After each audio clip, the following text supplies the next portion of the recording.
Now today we are going to start with chapter number 2, represent of Earth and Moon. ठीक है, इस chapter में हम Galaxy, solar system and different planet, satellite, stars और meteors के बारे में पढ़ेंगे. Now the Earth is the only planet that has life supporting condition. We live on Earth. Millions of other human beings, animals and plants also live on this Earth. The Earth is therefore our home. देखो, अर्थ ही ऐसा planet है जहाँ पे life क्या है, support करते हैं. मतलब सपोर्टिंग कंडीशन जो है वो लाइफ को आपको अर्थ पे मिलती है. आपने देखा होगा ह्यूमन बींग्स और सारे एनिमल्स और प्लांट्स कहाँ रहते हैं, अर्थ पे रहते हैं. और अर्थ क्या है, हमारा होम है. Now surface of the earth, the land and the water are two parts of the surface of the earth. There is more water on the surface of the earth than land. ठीक है, दो ही surface है, एक तो land है और water है, और उसमें से भी ज्यादा क्या है, वाटर है. A pond, park or a house occupy small part of land. Our villages and towns are built on bigger part of land. ठीक है, और जो हमारे देखा होगा पॉन्ड वगैरह हो गए, लेक्स वगैरह हो गए, इस छोटे पार्ट्स में होते हैं. जो टाउन्स वगैरह बने होते हैं वो बहुत बड़े land. Surroundings of the earth, we all are living beings, plants and animals need air to live. The earth is surrounded by air. The air surrounding the earth is called atmosphere. ठीक है, जो हमारा air surround करता है earth को हम क्या कहते हैं, atmosphere. Atmosphere is a part of the earth. This atmosphere acts as a blanket for the earth and protects us from direct rays of the sun. The atmosphere contains different types of gases which are important for survival of all living beings. Land, water are essential for life. ठीक है, atmosphere क्या है, blanket of earth है जो protect करता है earth को from the direct rays of the sun. ठीक है, आपने देखा भी होगा कि जो लैंड और वाटर और एयर है ये क्या है, एसेंशियल पार्ट ऑफ लाइफ है ह्यूमन बीइंग.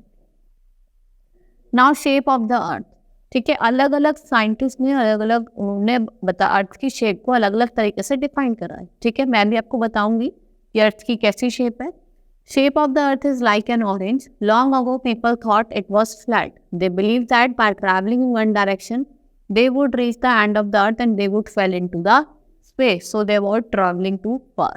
देखो, पहले लोग सोचते थे कि शेप कैसे उसकी ऑरेंज की तरह है. फिर लोगों ने सोचा कि फ्लैट है, इसलिए लोग डरते थे. वो सोचते थे जब हम एक एंड पॉइंट पे रीच करेंगे तो हम गिर जाएंगे. ठीक है, तो उन्होंने क्या करा, हम कहाँ गिर जाएंगे, स्पेस में गिर जाएंगे. इसलिए लोगों ने ट्रैवलिंग को अवॉइड कर, लोग ट्रैवल करना चाहते नहीं थे. However, both Aristotle and Pythagoras, on the basis of curved shadow it cast during the lunar eclipse, argued that Earth was sphere. ठीक है, जो curved shadow पड़ी थी during the lunar eclipse, जो एरिस्टोल और पाइथागोरस है, उन्होंने क्या आर्ग्यू करा कि अर्थ कैसा हमारा स्फेयर है. ठीक है, about 2000 years later, Isaac Newton suggested that Earth was not a perfect sphere but rather somewhat flattened at its pole. उसने कहा कि वो पूरा स्फेयर नहीं है, पोल्स पे वो फ्लैट. ठीक है, फिर in 1519 some brave sailors started a long journey from Spain. Their leaders was Ferdinand Magellan, Portuguese sailor. They kept on sailing in one direction and did not take any backward turn. वो एक ही direction में, जो Magellan थे वो एक ही direction में move कर रहे थे और उन्होंने कोई बैकवर्ड टर्न नहीं लिया. For about 3 years they reach the same place from where they had started. मतलब जिस प्लेस से उन्होंने स्टार्ट करा था फिर वो उसी प्लेस पे पहुंच गए थे. ठीक है, this is possible only when earth is of round shape. ये कब पॉसिबल होगा, जब अर्थ कैसी शेप का, राउंड शेप का. ठीक है, मतलब इस पोजीशन से अगर हम स्टार्ट कर रहे हैं तो हम इसी पोजीशन पे घूम के यहीं पहुंच जाएंगे.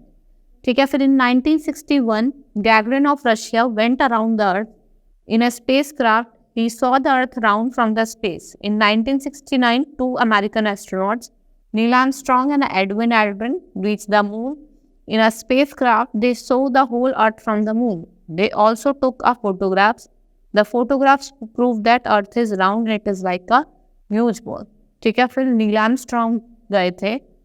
ठीक है, 1969 में एडविन गए थे, मून पे गए थे. उन्होंने फिर फोटोग्राफ्स लिए और उन्होंने जो फोटोग्राफ क्लिप्स करी थी उसके बेसिस पे हमें पता चला, उन्होंने ये प्रूव करा कि अर्थ क्या है, राउंड है. ठीक है, it is like a huge ball. Now formation of the earth. Earth का कैसा फॉर्मेशन हुआ, हमारी अर्थ की 3 लेयर होती हैं.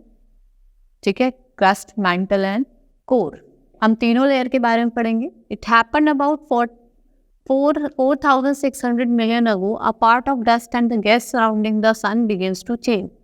It formed a ball of matter, the earth. It is believed that earth was the first molten ball and it was very hot.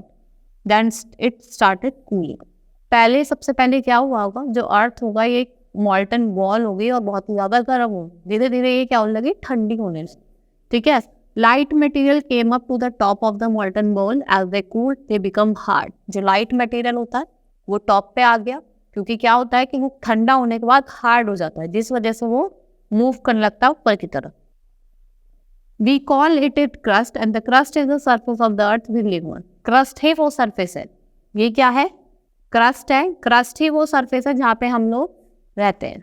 ठीक है, now we have our houses and playground and the farmers groves drop on land.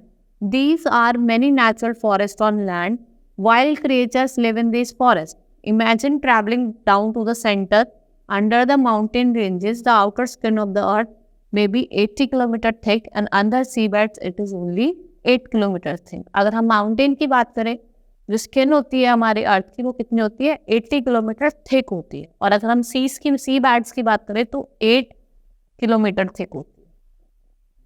अगर हम और deeper जाएंगे, we come to the layer mantle, it is about 22,900 kilometre thick. अगर हम और ज़्यादा डीप जाएंगे तो हम मेंटल पे आ जाते हैं और वो कितनी होती है, 2,900 किलोमीटर डीप होती है। Under mantle rise core, it is believe that the core is made up of iron and nickel. That's why the reason the earth act likes a huge magnet. ठीक है, अगर हम कहाँ जाते हैं, कोर पे जाते हैं। ठीक है, वो कोर किसका बना होता है, आयरन एंड निकल, जिसे हम नीफा कहते हैं। ठीक है, and it is the reason why the earth acts like a huge magnet. यही रीजन है जिसकी वजह से जो अर्थ है वो एज अ ह्यूज मैग्नेट कहा जाता है। मूवमेंट्स ऑफ द अर्थ, देखो अर्थ के मूवमेंट दो तरीके के होते हैं, एक होती है रोटेशन और एक होता है रिवॉल्यूशन। रोटेशन क्या होता है आपका, अगर हम रोटेशन की बात करें, ठीक है, सबसे पहले हम बात करेंगे the earth rotation causes day and night. The earth spins like a top about an imaginary line called axis. ठीक है, जिसपे मूव होता है हम क्या कहते हैं, एक्सिस कहते हैं। This movement is known as rotation. देखो रोटेशन क्या होता है, जिसमें डे और नाइट वाला चेंजेस होता है, 24 आवर्स का वो रोटेशन होता है। और रिवोल्यूशन होता है जब चेंज इन द सीजन्स होता है। ठीक है, सीजन्स में जब चेंजेस आता है उसे हम क्या कहते हैं, revolution. The movement of the earth causes day and night and the part of earth that faces the sun has day and the part is away from the sun has night. ठीक है, जो part पे क्या हो रहा है, सन face करेगा वहाँ पे डे होगा, और जो जहाँ पे फेस नहीं करता वहाँ क्या होता है, नाइट होता है।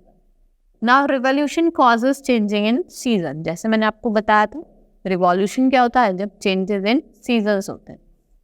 The earth also move around the sun and completes one round once a year. Its movement around the sun is called revolution. Earth क्या करता है, सन के अराउंड मूव करता है और कंप्लीट करता है one round in a year. मतलब 365 डेज में जब वन राउंड कंप्लीट करता है उसे हम क्या कहते हैं, रेवोल्यूशन कहते हैं। The movement of the earth around the sun also causes changes of season. The earth rotates from west to east. और हमारी जो अर्थ है वो कहाँ से रोटेट करती है, वेस्ट से ईस्ट की तरफ रोटेट करती है। ठीक है, Now our next topic is save the earth. ठीक है, हमें अर्थ को सेव करना चाहिए। मोर प्लांट्स और ट्रीज को हमें प्लांट करना चाहिए और अपने इन्वायरमेंट को क्लीन एंड फ्रेश रखना चाहिए। ठीक है, the earth is our home and we need to protect it because it is in great danger. People are exploiting the natural resources of the earth to maximum. To save our earth, we should plant more and more trees, and trees keeps our environment clean and fresh. हमें अगर अपनी अर्थ को save करना है तो हमें more and more plants tree को plant करना है, और जो ट्रीज हैं वो हमारे इन्वायरमेंट को कैसे रखते हैं, क्लीन एंड फ्रेश रखते हैं। ठीक है, इस चैप्टर में हमने रोटेशन रिवोल्यूशन पढ़ा। ठीक है, और अपने एटमॉस्फेयर की लेयर पढ़ी, क्रस्ट, मैंटल एंड कोर। ठीक है, और मूवमेंट्स पढ़ी, रोटेशन और रिवोल्यूशन। चेंजेस, रोटेशन किस में चेंजेस लेके आता है, आपके डे टू डे चेंजेस लाता है। ठीक है, जैसे डे एंड नाइट में। ठीक है, and revolution which brings changes in the season. ठीक है, that's all for today, thank you.